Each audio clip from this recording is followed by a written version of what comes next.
3.5 কিলোর ওজনের কাতলা মাছ আমি ঠিক মতন কাটতে পারি না, তাই জন্য আমাদের বাড়িতে এসে যিনি মাছ দেন, যে মাসি, তিনি সুন্দর করে মাছটাকে কেটে দিচ্ছেন।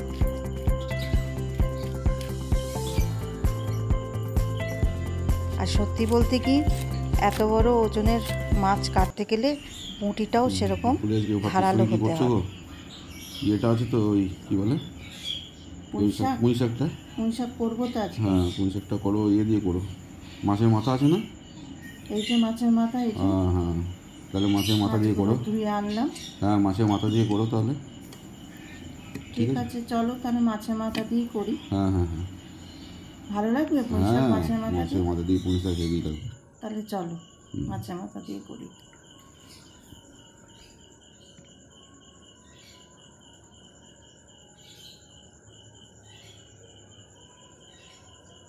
এবার চলো আমি পুঁই শাক দিয়ে কাতলা মাছের মাথা দিয়ে আজকে চচ্চড়ি করব। নমস্কার বন্ধুরা, ঘরের সাথে ঘরোয়া খাবার চ্যানেলের নতুন পর্বে সবাইকে স্বাগত জানিয়ে শুরু করছি আজকের নতুন রান্না, কাতলা মাছের মাথা দিয়ে পুঁই শাকের চচ্চড়ি। এখানে প্রথমে মাছের মুড়োগুলোকে নুন হলুদ মাখিয়ে ভালো করে ভেজে নিয়েছি। তারপরে ছোট ছোট টুকরো করে কেটে নিয়েছি কুমড়ো, আলু, কচু, শাক, পুঁই শাকের ডাঁটা সুন্দর করে কেটে নিয়েছি। প্রথমে মাছের মাথাগুলোকে ভালো করে ভেজে লাল লাল করে ভেজে তুলে রাখবো।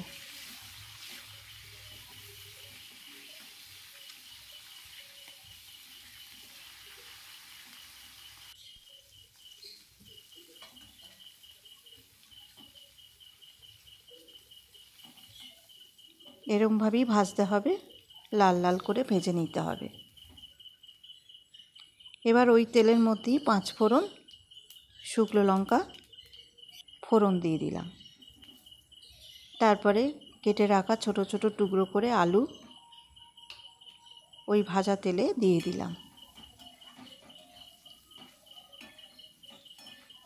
একটু আলুটা ভাজা ভাজা হয়ে এলে ওর মধ্যে ঢেলে দেবো কুমড়োগুলো ছোট ছোট টুকরো করে কেটে রেখেছিলাম, এবার দিয়ে দিলাম। আলু কুমড়ো একসাথে একটুখানি ভেজে নিয়ে তারপরে দিয়ে দেবো কেটে রাখা শাক।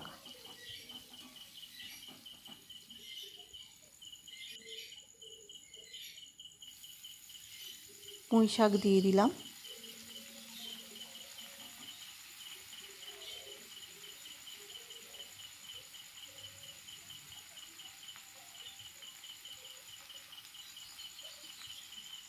এবার শাকে একটু লবণ দিয়ে দিলাম। লবণ দিলে শাক থেকে একটু জল বেরোবে, ওই জলেই কিন্তু শাকটা ভালোভাবে সিদ্ধ হয়ে যাবে। এই মাছের মাথা দিয়ে পুঁই শাক রান্না করার সময় আমি কিন্তু এতে কোনো রকম জল ব্যবহার করব না। শাক থেকে যেটুকুনি জল বেরোবে সেই জলেই আমি এই শাকটাকে পুরো রান্না করব। দেখো কি সুন্দর জল বেরিয়েছে। এবার আগে থেকে যে কচুটা কেটে রেখেছিলাম, গাঁটি কচু, সেই গাঁটি কচুটা একটুখানি আমি প্রেসার কুক করে নিয়েছিলাম।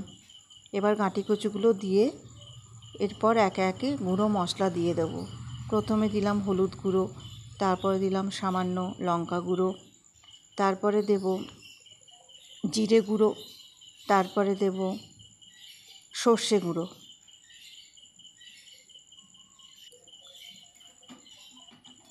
দিয়ে আবারও ভালো করে তেলে নেড়ে নেব।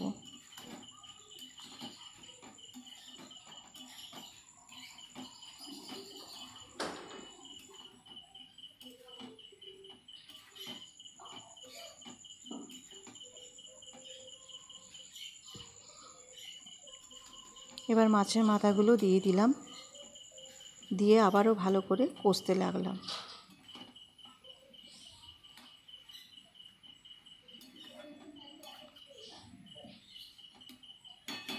ঢাকা দিয়ে দিয়ে কষবো, তাতে মাছের মাথাগুলো একটু নরম হয়ে যাবে।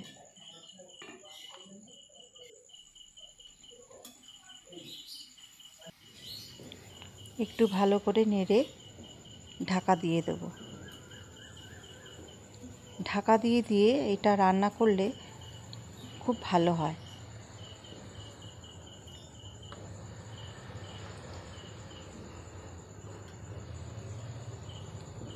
ডাঁটাগুলো সেদ্ধ হয়ে গেছে। হ্যাঁ, সেদ্ধ হয়ে গেছে ভালো রকম। সব সবজি সেদ্ধ হয়ে গেছে, আলু, কুমড়ো, কচু তো আগেই সেদ্ধ করা ছিল, সবই সেদ্ধ হয়ে গেছে। আলুও সেদ্ধ হয়ে গেছে, আর একটু হবে।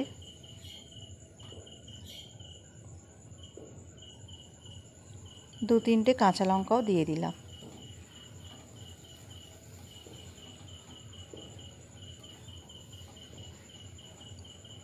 খুব সহজ রান্না, এর মধ্যে কোনো রকম পেঁয়াজ ব্যবহার করিনি।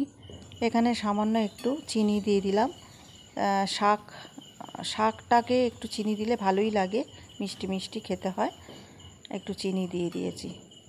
মাছটাও ভালো রকম নরমও হয়ে গেছে।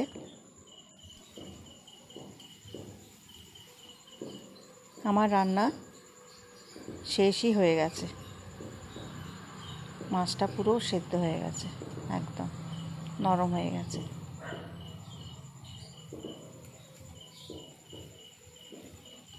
তোমরা বন্ধুরা এইভাবেই রান্না করো। পেঁয়াজের কোনো দরকার লাগবে না। 5 ফোড়ন, শুকনো লঙ্কা ফোড়ন দিয়ে একটু জিরের গুঁড়ো, হলুদের গুঁড়ো, সর্ষের গুঁড়ো দিয়ে করলে পরে খুব সুস্বাদু হয় খেতে। খুব সাধারণ রান্না, খুব সহজভাবেই তোমাদের দেখালাম। আজকের রান্না তোমাদের ভালো লাগলে একটা লাইক কমেন্ট দিও, আর সাবস্ক্রাইব করো আমার চ্যানেলটাকে। তোমরা সাবস্ক্রাইব না করলে আমি এগিয়ে যেতে পারছি না একদম। তোমরা সাবস্ক্রাইব করো, তোমরা কিন্তু কেউ সাবস্ক্রাইব করছো না। তাহলে আজকের রান্না কেমন লাগলো জানিও। তাহলে আজকের মতো টাটা।